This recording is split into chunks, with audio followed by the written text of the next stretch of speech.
지난주 수요일 날 말씀 제목을 사람이 의롭게 되는 것은 이렇게 정했었습니다.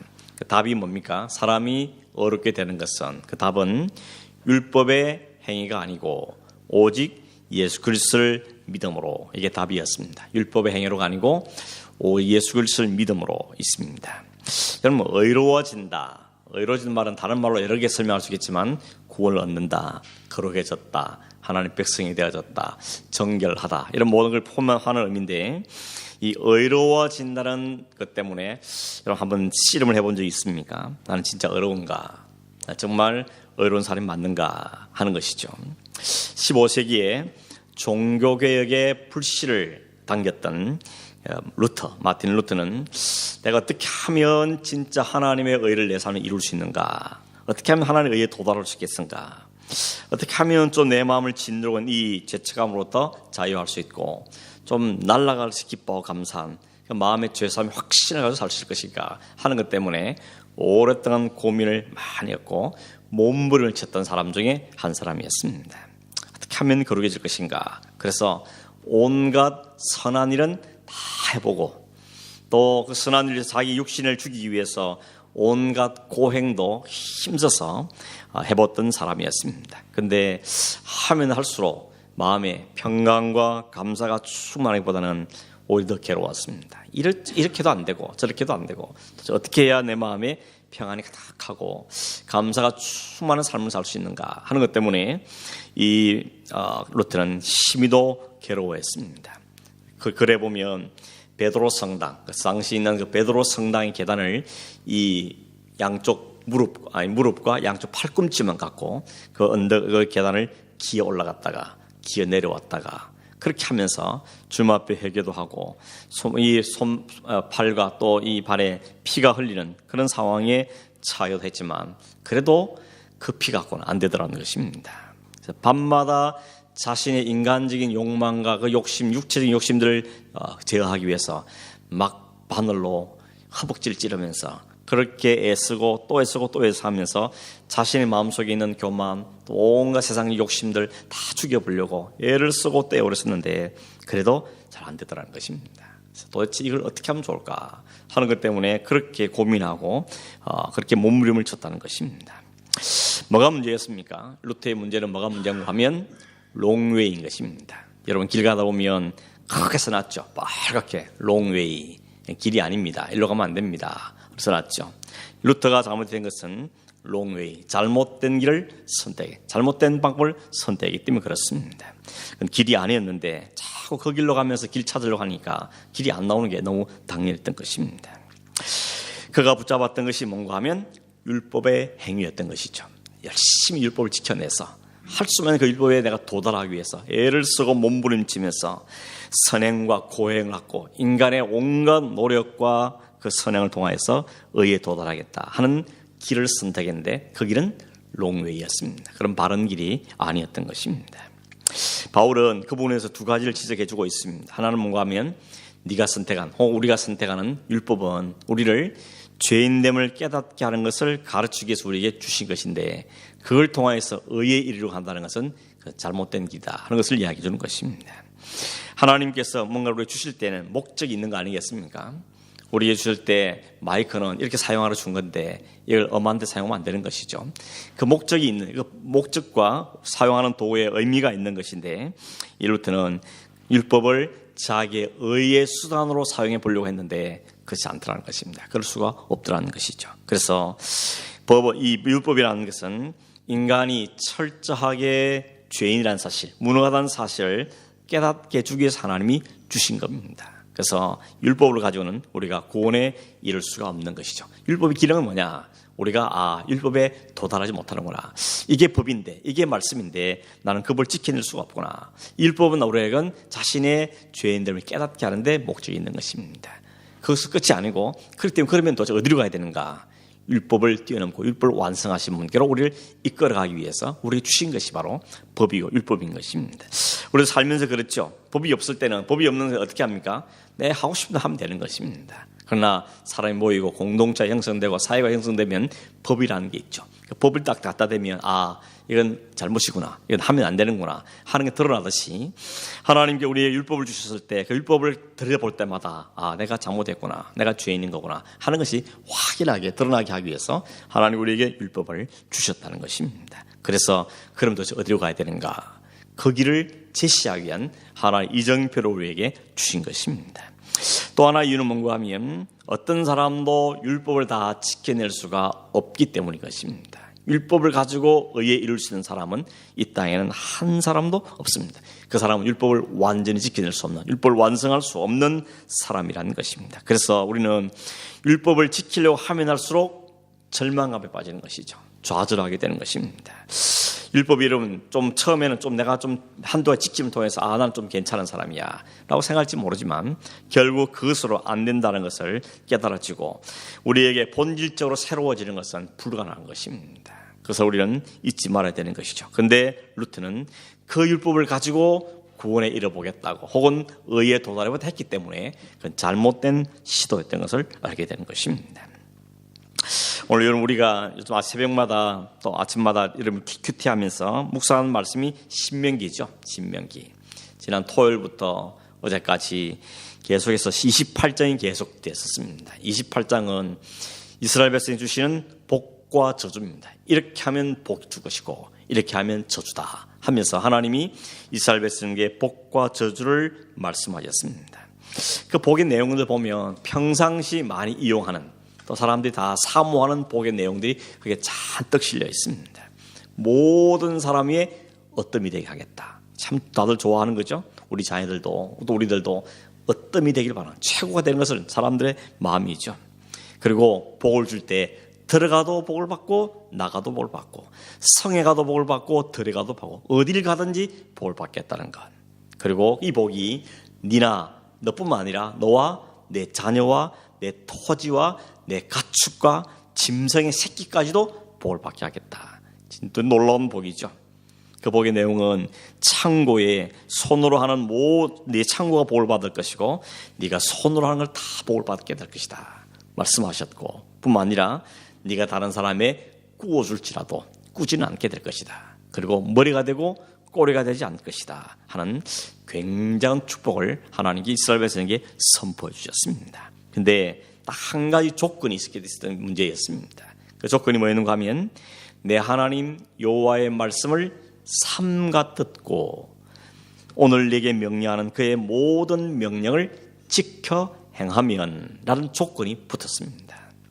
삼가 듣는 말은 주의 깊게 듣는다는 말이죠. 한 귀로 듣고 한 귀 흘리는 거 말고 정말 경청하는 것, 그 말씀을 정말 마음 모아서 듣는 것이 삼가 듣는 것이고 주의 깊게 듣는다는 것이고, 뿐만 아니라 그 가운데 기록된 모든 명령을 하나도 빼지 말고 다 지켜 행하면 라고 말씀하고 있는 것입니다.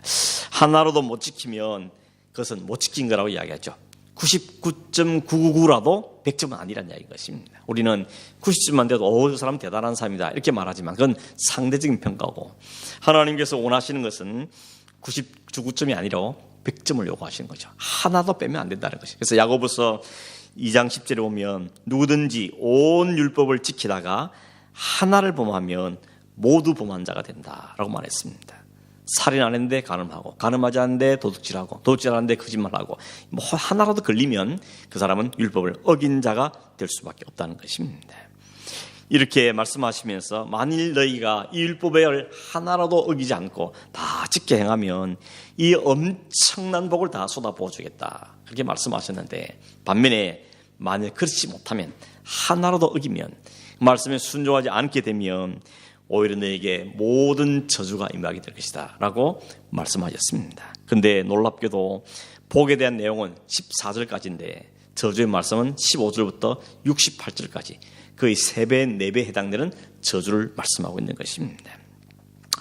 이스라엘 백성들은 이 신명기 28장 말씀을 받고 가나안 땅에 들어갔습니다. 그러면 그들이 하나님의 말씀을 잘 지켜서 복을 누리는 삶을 살았습니까? 아니면 저주와 고통과 고난의 삶을 살았습니까? 이스라엘 역사는 바로 후자죠. 실패한 역사였습니다.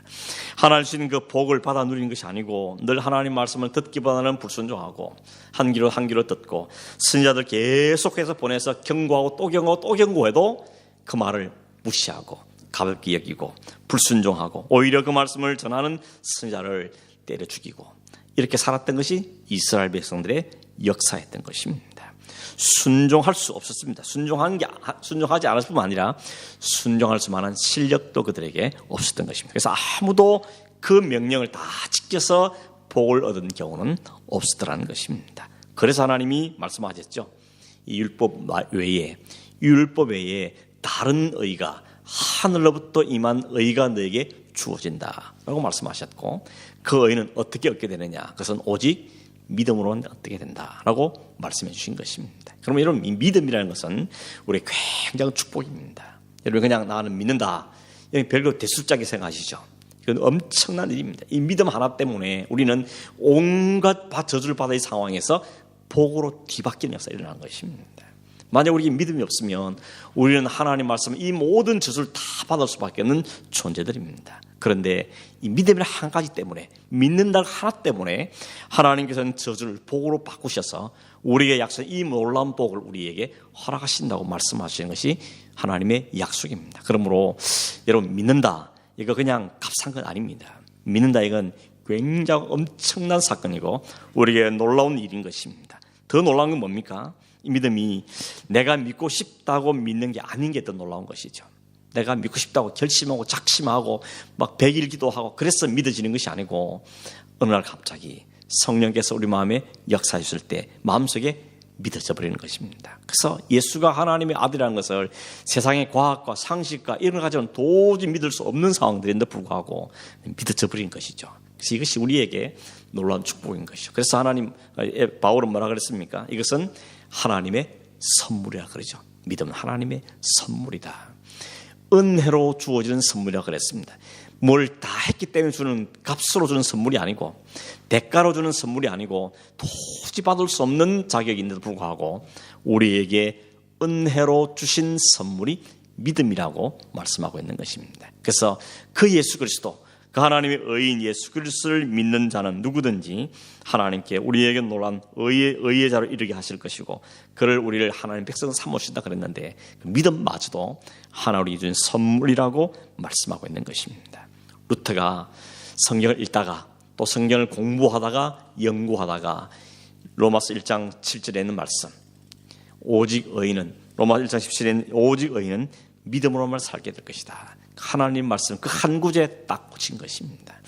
여러분 제가 설교할 때도 그런 기도 참 많이 하면 하나님 한 구절이라도 꽂히면 루트가 이렇게 바뀌었는데 하나님께서 말씀 가운데 말씀 정하는 20분 30분 내내 말씀 집중하지 못한다 할지라도 정말 한 말씀이나 그 심령 속에 꽂히면 그 말씀 자체가 능력이니까 그 말씀이 권세니까 하나님 그 말씀이 우리에게 임하기를 원합니다. 이런 마음들을 하나님께 기도할 때가 참 많습니다. 이 루터는 그 하나님 한 말씀에 완전히 꽂힌 겁니다. 그래서 내가 아무리 노력하고 아무리 애를 써도 되는 게 아니구나. 오직 하나님께서 선물로 주신 그 믿음 때문에 내가 의로워지는 거구나 하는 사실이 확실하게 깨달아지고 알아지게 된 것입니다. 성령의 역사인 거죠. 그 이후로 루터는 그동안 그렇게 짓눌렸던 그 죄책감으로부터 완전히 벗어났습니다. 그렇게 마음에 억눌리고 매일 고민하고 허벅지를 찔렀던 그 모든 죄에 대한 죄책감 그로부터 자유하게 된 것입니다. 나의 이 부족함을 불구하고 나의 모든 허물을 다 덮으신 그 그리스도의 은혜 때문에 내가 의롭게 된 거구나. 그 사실을 분명히 깨닫고 나니까 그가 뭐라고 말하는가 하면 나는 다시 태어나 천국으로 통하는 문이 활짝 열리는 것 같은 느낌을 받았다. 이렇게 고백하고 있습니다. 마치 천국 문이 그동안 그렇게 닫혀서 깝깝했던 그 문이 활짝 열리고 그 안에 자기가 들어가는 그런 기쁨, 그런 느낌을 받게 되었다는 것입니다. 여러분 성령께서 우리 안에 한번 역사하실 때 우리의 심장을 두드리는 그 심장을 꿰뚫는 하나님 말씀이 우리에게 임할 때 그 말씀이 우리를 이렇게 변화시키는 것을 보여주는 것입니다. 하나님께서는 이 말씀 우리에게 주셨고 이 말씀을 통해 우리에게 놀라운 역사를 이루어 가시는 것입니다. 오늘 말씀에는 이어서 말씀을 우리 좀 생각하기는 원하는데 바울이 오직 믿음을 이야기했더니 율법주의자들이 거기에서 반대를 했습니다. 아니 그게 무슨 말이냐? 네가 말한 그 복음, 그건 내가 말하는데 율법의 행위가 아닌 오직 은혜로 믿음으로 어렵다 한다고 말하면, 그러면 우리가 무엇 때문에 열심을 내서 하나님의 말씀을 지키며, 무엇 때문에 신앙생활을 열심히 할 필요가 있으며, 무엇 때문에 마음껏 그냥 죄지면서 마음대로 살아도 구원받는 데 지장이 없는데 굳이 이렇게 애써가면서 하나님의 뜻에 순종할 이유가 있느냐라고 주장하는 것입니다. 혹 여러분들 이런 생각을 한 적이 있습니까? 이런 말 하는 거 들은 적 있습니까? 율법을 무시하고 할례도 안 행하고 이방 죄인들하고 그렇게 막 그냥 섞여 살면 그게 곧 하나님의 율법을 어기는 게 되지 않느냐. 그러면 오직 은혜를 이야기했다가 오히려 사람들 죄짓게 만드는 거 아니냐. 당신이 책임질 수 있냐 하는 점에 대해서 반항하고 그들에게 대항했던 사람들이 생겼던 것입니다. 바울은 그에 대해서 그렇게 말하죠. 오늘 읽은 17절 끝에 보면 말하겠습니까? 만일 우리가 그리스도 안에서 의롭게 되려 하다가 죄인으로 드러나면 그리스도께서 죄를 짓게 만든 것이냐. 하나님의 의에 그 하나님의 자유함을 누리다가 하나님 율법을 어기면 그럼 하나님이 예수 그리스도께서 너를 죄짓게 만든 것이냐 라고 말하면서 대답하기를 끝에 뭐라죠? 결코 그럴 수 없다라고 말합니다. 그러면서 18절 이어서 대답하기를 만일 내가 헐었던 것을 다시 세우면 내가 나를 범법한 자로 만드는 것이다 이렇게 말합니다. 이 말 무슨 뜻인가 하면 바울은 지금 뭘 이야기했습니까? 율법이 아니고 율법을 지켜서가 아니고 오직 믿음으로 한 구원을 얻는 것을 말씀하므로 그동안 그들의 율법에 매있던 자들에게 자유를 선포했습니다. 오직 의롭게 되는 것은 그들이 붙잡고 있던 율법이 아니고 오직 예수 그리스도를 믿는 그 믿음이라는 것 때문에 율법으로 자유하게 만들었던 것입니다. 그런데 뒤이어서 들어온 거짓 교사들이 아니다. 바울이 말하는 믿음도 좋은 거지만 그냥 믿음만이 아니고 우리가 행하고 있는 할례라든지 하는 절기라든지 이런 의식들을 지키는 것은 반드시 필요한 것이다 라고 이야기를 한 것입니다. 그렇게 유대인들이 가르치는 것은 결국 갈라디아 성도들에게 다시 죄 가운데로 다시 율법 아래에 매이는 자로 만들어버리고 자신들이 율법을 어겼다는 것 때문에 죄의식과 죄책감을 다시 가지게 만드는 실수를 죄를 범하는 것이라고 분명하게 지적하고 있는 것입니다.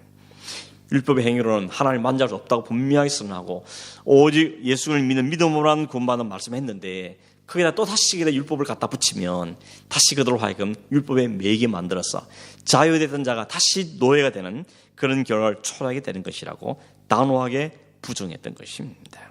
그래서 바울은 자신이 말하는 건 마치 도덕을 폐기한 사람을 말하는데 그게 아니라는 것입니다. 오히려 의롭다함을 얻기 위해서 율법을 도외시하는 것이 사람으로 방종과 또는 방탕으로 간 게 아니고 도리어 예수님께서 헐어버렸던 율법을 다시 세워서 그 율법 아래로 들어가게 하는 것이야말로 스스로 범죄자인 것을 입증하는 것이라고 바울은 강력하게 이야기하고 있는 것입니다. 왜냐하면 예수님께서 다 치르시고 다 이루셨는데 인간들이 다시 아니라고 말하며 거기에 덧붙이는 말한다면 그것은 마지막 절에 말한 것처럼 그리스도의 십자가의 죽으심이 헛되게 되는 것이라는 것을 이야기하는 것입니다. 주님이 죽으시고 우리에게 믿음의 완벽한 믿음을 우리에게 선물로 주셨는데 거기다가 더 다시 행위를 이야기함으로 통하여서 그들은 다시금 율법 아래 사람들 집어넣는 것은 하나님의 죄를 범하는 것이라고 이야기하고 있는 것입니다. 그래서 19절 이어서 말하기를 우리가 이 예수 그리스도의 의로 구원받고 의롭게 된 사람은 다시 율법 아래 돌아가는 것은 불가능한 것이라 그럽니다. 그 이유가 무엇입니까? 19절 이렇게 말하죠. 내가 율법으로 말미암아 율법을 향하여 죽었나니 이는 하나님에 대하여 살려 함이라. 율법에 대해서는 죽었다는 것입니다. 율법이 완전히 죽었는데 그를 다시금 끄집어내가지고 다시 하는 것은 옳지 않다는 것이죠. 여러분 이 말은 사실 유대인들에게는 굉장히 충격적인 말이었습니다. 왜냐하면 유대인들은 지금 율법을 뭐라고 생각했는가 하면 율법은 우리 그들에게 주신 대단한 특권이라 생각했습니다. 우리 민족에만 준 대단한 특권이라 생각했고 그것이 자신들을 거룩하고 의로운 백성으로 만든다고 철떡까지 믿고 있었습니다. 그래서 그 율법을 지켜보려고 애를 쓰고 조항들을 막 만들어서 그걸 지켜보려고 발버둥 치고 있었는데 오히려 율법 없는 이방인들 저들이 부정하고 그렇게 지적하고 있었는데 오히려 바울은 뭐라 그럽니까? 율법은 도리어 우리를 정죄하고 우리에게 저주를 선고하는 것이고 율법은 우리를 세우는 역할을 하는 것이 아니라 도리어 죽이는 역할을 한다는 것을 이야기하고 있는 것입니다. 더 놀라운 것은 이런 율법의 저주를 받아서 율법에 의해서 죽임을 바울은 당했다고 이야기하고 있습니다. 나는 율법에 대해서는 이제 죽어버린 존재다. 죽었다는 것은 아무 영향을 받지 않는다는 것이죠. 나는 율법에 대해서는 완전히 죽어버렸다, 없었다는 것입니다. 그리고 하나님에 대해서 살았다고 이야기합니다. 그러면서 20절에 다시 말하기를 내가 율법에 대해 완전히 죽었는데 어떻게 죽었는가 하면 그리스도와 함께 십자가에서 죽었다고 이야기하고 있습니다. 여러분, 오늘 우리도 예수 그리스도와 함께 십자가에 죽었다는 고백을 하죠. 2000년 전에 오랜 중에 예수님 십자가에 죽었는데 우리가 어떻게 예수님과 함께 죽을 수 있습니까? 이것이 바울이 말하는 그 신학 가운데 정말 중요한 부분인데 우리가 그리스도와 연합되었다는 것입니다. 그리스도와 함께 묶였고 하나가 됐기 때문에 2000년 전에 주님께 십자가에 죽으실 때 우리도 주님과 함께 묶여서 죽었다는 것입니다. 그리고 주님께 다시 살아났을 때 우리도 그와 함께 연합됐기 때문에 그리스도와 함께 살아난 자가 되었다는 것입니다. 아니, 시간과 공간을 뛰어넘는 그런 일이 있을 수 없는가 그렇게 말할지 모르지만 이게 놀라운 복음의 신비인 것이죠. 율법으로 말미암아 율법에 대하여 죽고 이제는 율법에서 자유하게 되었다는 것을 이야기하고 있는 것이죠. 그래서 로마서 6장에 보면 이와 관련된 말씀이 있는데 그 말씀을 좀 읽어보겠습니다. 6장, 여러분 성경 한번 찾아보시죠. 로마서 6장 조금 앞에 넘기시면 로마서 6장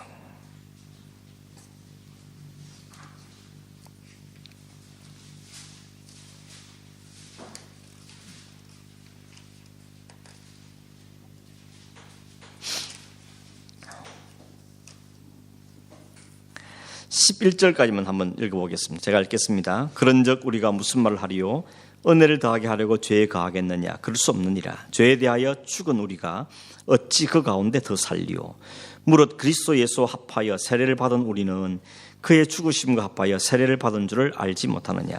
그럼 우리가 그의 죽으심과 합하여 세례를 받음으로 그와 함께 장사되었나니 이는 아버지의 영광으로 말미암아 그리스도를 죽은 자 가운데서 살리심 같이 우리로 또한 새 생명 가운데서 행하게 하려 함이라. 만일 우리가 그의 죽으심과 같은 모양으로 연합한 자가 되었으면 또한 그의 부활과 같은 모양으로 연합한 자도 되리라. 우리가 알거니와 우리의 옛사람이 예수와 함께 십자가에 못 박힌 것은 죄의 몸이 죽어 다시는 우리가 죄에게 종노하지 아니하려 함이니 이는 죽은 자가 죄에서 벗어나 의롭다 하심을 얻었습니다. 만일 우리가 그리스도와 함께 죽었으면 또한 그와 함께 살 줄을 믿노니 이는 그리스도께서 죽은 자 가운데서 살아나셨음에 다시 죽지 아니하시고 사망이 다시 그를 주장하지 못할 줄을 알미로다. 그가 죽으심은 죄에 대하여 단번에 죽으심이요 그가 살아계심은 하나님께 대하여 살아계심이니 이와 같이 너희도 너희 자신을 죄에 대하여는 죽은 자요 그리스도 예수 안에서 하나님께 대하여는 살아있는 자로 여길지어다. 예수 그리스도를 믿음으로 세례를 받는 자는 그리스도와 함께 하나 되는 은혜를 누렸습니다. 그래서 그리스도와 함께 죄에 대해서는 다 죽고 그리스도와 함께 다시 의에 대해서 산 존재가 되었다고 우리에게 분명하게 말씀하고 있는 것입니다. 이게 기독교의 신비죠. 복음의 신비요 그리스도와 연합됨의 신비인 것입니다. 그렇게 그리스도와 함께 연합해서 세례받고 죽고 다시 살아나게 된 자들은 이제는 새로운 피조물이라 그러죠. 그런데 이제는 누구든지 그리스도 안에 있는 자는 새로운 피조물이다. 그 새로운 피조물이라는 것은 우리의 육신이 바뀌었거나 변화되거나 그걸 말하는 것이 아니죠. 우리의 주인이 바뀐 것입니다. 그동안은 율법이 혹은 죄가 우리의 왕노를 했더라면 이제 그 모든 건 다 죽어버렸고 내 안에 성령께서 우리 안에 거하시면서 우리의 삶을 이끌어가는 성령의 사람으로 새롭게 변화되어진 것입니다. 여러분 이게 실감이 안 날 수도 있습니다. 내가 그런가? 요즘 나도 죄 짓고 있는데 나쁜 생각도 하는데 그런지 모르겠습니다. 그런데 여러분 하나님께 우리 안에 거하신 사람에는 영적인 갈등들이 일어나는 것입니다. 죄에 대해 죽었고 그리스도에 산 사람들은 그 그리스도를 위한 삶을 살려고 하는 열망들이 우리 안에게 생겨지게 되는 것이죠. 그렇지 못하는 육신의 약함 때문에 우리는 고민하게 되고 또 하나님 앞에 매어달리며 하나님께 살려달라고 우리를 다시 은혜 가운데 이끌어달라고 기도하는 역사들 우리 가운데 일어나게 되는 것입니다. 아무 갈등이 없습니까? 그러면 둘 중에 하나인 겁니다. 새롭게 되지 않았거나 새롭게 태어났음에도 불구하고 그것을 인식하지 못하는 것이죠. 우리가 구원을 얻은 것은 율법의 행위로 말미암은 것이 아니고 오직 예수 그리스도에 대한 믿음으로 말미암았지만 믿음으로 구원받은 자에게 나타나는 현상은 성령이 이제 우리 안에서 역사하기 시작하는 것입니다. 마치 우리에게 가르쳐주고 깨닫게 하고 하는 역사가 일어나게 되는 것이죠. 성령의 역사하시는 가장 중요한 일은 뭔가 하면 그리스도께서 우리를 사랑하셔서 친히 우리를 대신하여서 십자가에 매달려 돌아가셨고 그로 인해서 내가 죄에 대해서는 다 죽어버리고 이제 죄로부터 벗어난 자유자가 되는 사실을 믿게 하고 깨닫게 하는 것이 성령께서 우리에게 해주시는 중요한 역할인 것입니다. 그러므로 여러분, 이 사실이 우리에게 믿어지기 위해서 성령 오늘도 우리에게 계속해서 말씀하시고 우리 가운데 인도하고 이끌어가고 계시는 것이죠. 그래서 우리 안에는 주를 위한 삶을 또 그런 그리스도와 함께 살고자 하는 열망들이 우리 안에 생겨지게 되는 것입니다. 물론 지금 완전해지는 건 않죠. 계속해서 주님을 닮아가는 삶을 살게 되어지는 것입니다. 여러분, 주님을 닮는 삶을 오해하지 말 것은 주님을 닮아간다 그러니까 점점 말도 거룩해지고 행동도 거룩해지고 얼굴 막 표정이 바뀌고 그런 어떤 변화를 자꾸 생각하는데 그렇지 않고 그게 아니라 성령께서 더 간절하게 더 분명하게 우리의 죄임들을 깨달아 알게 하고 그래서 바울이 고백하죠. 날마다 낮아지고 자기를 죽이는 자로 가게 되고 그 안에 예수께 사는 성령이 사는 역사들이 우리 가운데 일어나게 되는 것이 성령이 하시는 역사고 역할인 것입니다. 그것이 딴 사람이 밖에 보기에는 저 사람이 말도 더 거룩해지고 저 사람도 기도가 더 깊어질 거나 라고 표현되지만 내가 내 속을 가만히 들여다보면 그렇게 내가 거룩한 사람으로 바뀌지기보다는 나는 점점점 죄인으로 죽어져 가고 내 안에 그리스도가 살아 역사하는 일들이 우리 안에 일어나는 것이 바로 우리 안에 하는 변화인 것입니다.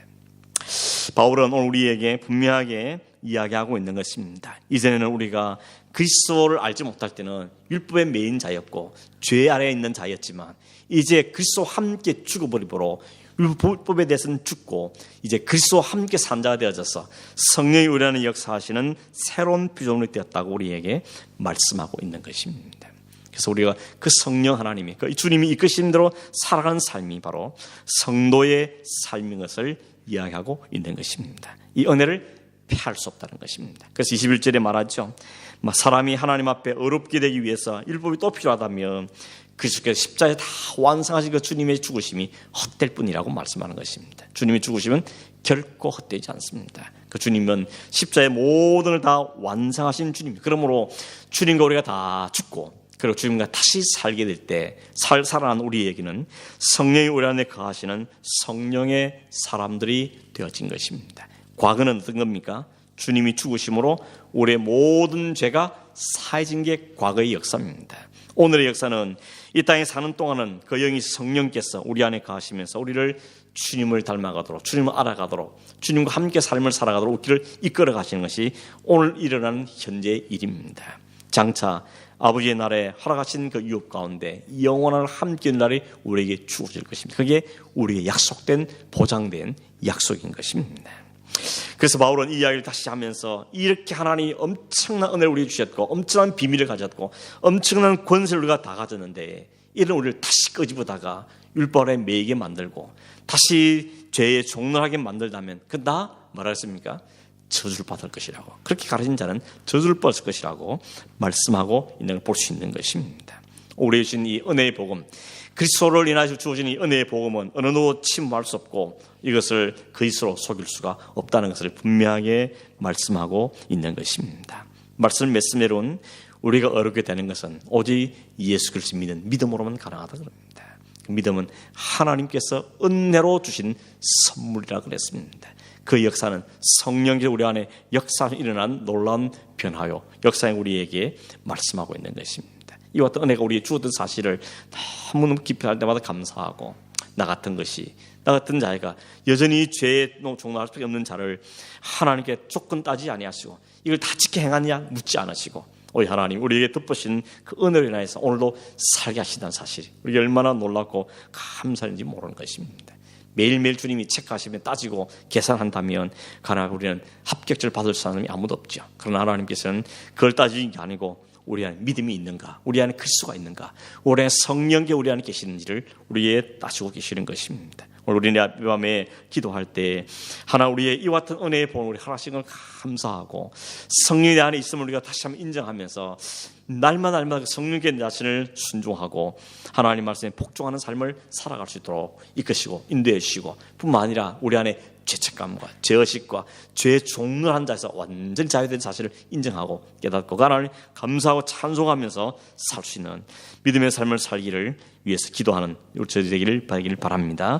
말씀을 기억하신 우리 한 번만 같이 한번 기도하겠습니다. 고마우신 하나님 아버지, 율법과 죄와 세상의 종로를 하며 살 수밖에 없는 저희들에게 우리의 노력과 우리의 수고와 우리의 땀을 요구하기보다는 우리를 위해서 오신 그 예수 그리스도를 믿음으로 받는 그 은혜의 복음을 우리에게 허락해 주시고 믿음과 우리의 선물로 주셔서 하나님 백성 삼아오신 은혜를 이 밤에 다시 한번 기억하며 하나님께 감사함을 드립니다. 오늘 없는 주님, 우리가 죄에 매여서 죄의 종로를 하며 끌려가는 삶이 되지 않고 하나님의 자녀가 되었으며 자유자가 되었다는 사실을 다시 한번 확인하고 성령 안의 기쁨과 감사함으로 기꺼이 순종하며 살아가는 우리의 삶이 될 수 있도록 도와주시옵소서. 아버지 하나님이여, 이 복음을 알지 못하는 많은 자들에게 우리의 삶이, 우리의 믿음이 증거가 될 수 있도록 도와주시옵시고, 날마다 성령 우리 안에 역사하시는 그 흥미를 따라서 우리의 삶이 주님을 더 닮아가며 주님을 영화롭게 하는 삶으로 나갈 수 있도록 도와주시옵시고, 우리 입술에서 찬송이 그치지 아니하고 우리의 중심에 감사와 감격이 넘치지 않는, 끊이지 않는 넘쳐나는 삶을 사는 저희 되게 도와주시옵소서. 우리 앞에 당하는 모든 일들 속에서도 이 믿음 변치 않게 하시고 포기하지 않게 하시고 타협하지 않게 하시고 오직 주님과 믿음으로 승리하는 삶을 사는 저희 되도록 축복하여 주시옵소서. 걸어가신 예수님의 이름으로 기도하옵나이다. 아멘.